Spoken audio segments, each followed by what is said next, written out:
Hello everybody, Kite562 here with another audio review for you all on this October 3rd of 2025. So, I finally finished Tomie, so sit back and relax, and be sure to leave a like, comment, and subscribe if you enjoyed the content on this channel. I'm your host, Kite562 of Kite562 Books and Manga Reviews. So sit back and relax and listen to what I have to say about my thoughts on this 20-chapter story of Tomie the Deluxe Edition by Junji Ito and published by Viz Media. So, let's talk about Tomie. No, not your ex who still lurks on your socials. I'm talking about the regenerating, manipulative, neck-snapping, face-multiplying enigma that is Tomie Kawakami. Right out of the gate, this series doesn't whisper. It screams. Chapter 1 already drops us into a class trip gone horribly wrong, where a young woman is killed, cut into 42 pieces, and still has the audacity to show up to class like, "Morning, besties!" And somehow that's not the weirdest part. The series feels like watching Alien meets Mean Girls at a cursed middle school reunion. You've got medical horrors, deranged Blue's Clues lookalikes, and is this a kidney or a curse? Hospital visits, shout out to Dr. Takagi, the Gordon Freeman looking doctor who really just wanted a paycheck and instead ended up babysitting eldritch horrors. Speaking of babysitting, yes, there's a literal babysitting chapter. And if it's like Rosemary's Baby and Saul had a baby, then let Junji Ito draw it with his left hand while laughing to himself in a thunderstorm. Tsukiko Izumisawa is an absolute highlight for me. Think Rebecca Chambers meets Final Girl energy with an S-tier poker face. Her arc spans several chapters, and I kind of wish the whole deluxe edition followed just her. There's something poetic about a girl holding it together while everyone around her is falling into spiral-eyed insanity, literally and emotionally. Art-wise, let me be real with you. I kept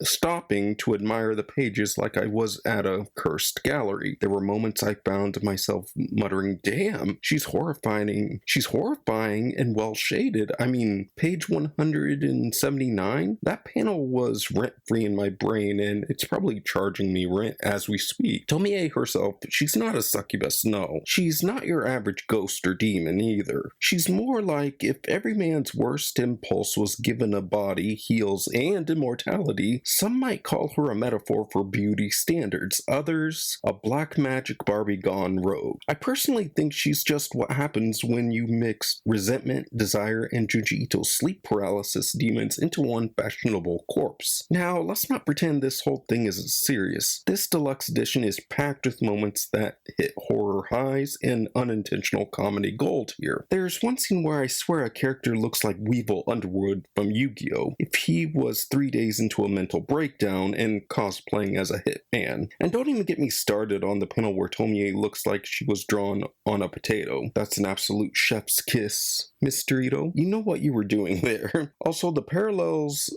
I noticed, Tomie feels like a twisted cousin to the Dark Half's George Stark, or a darker homage to Kazuo Umezu's Orochi. She manipulates like she's collecting frequent flyer miles, she regenerates more than Jason Voorhees, and honestly I think she's secretly simping for Albert Wesker, but I digress. While reading, I did wonder, what if no one gave her attention? Would she starve like a cursed Tamagotchi? Because let's face it, ignoring Tomie might be the ultimate plot twist. As for scares, Tomie didn't terrify me, but it unsettled me. It's less about jump scares and more about being slowly pulled into a vortex of obsession, transformation, and the sickly sweet rot of vanity. It's like if you dipped a mirror in absinthe and shame. My favorite moments, definitely pages 392, 397, and 412. The plant pot Tomie was kind of cute, I'm not gonna lie here, and page 704 was an absolute masterpiece. That man looked like Elvis Presley, Luke Perry, and Danger rolled into one. By the time I reached the final chapter, I was both impressed, disturbed, mostly disturbed, but it's the good kind of disturbed, like accidentally laughing at the wrong part of a horror movie and realizing it was the point all along. So what's the verdict here? Junji Ito's Tomie Deluxe Edition is mesmerizing, a collection of short stories that hit fast, mutate hard, and leave you unsure whether to laugh, scream, or check your bathroom mirror for extra heads. The themes repeat but never feel stale to me. It's Ito sharpening his craft one corpse at a time.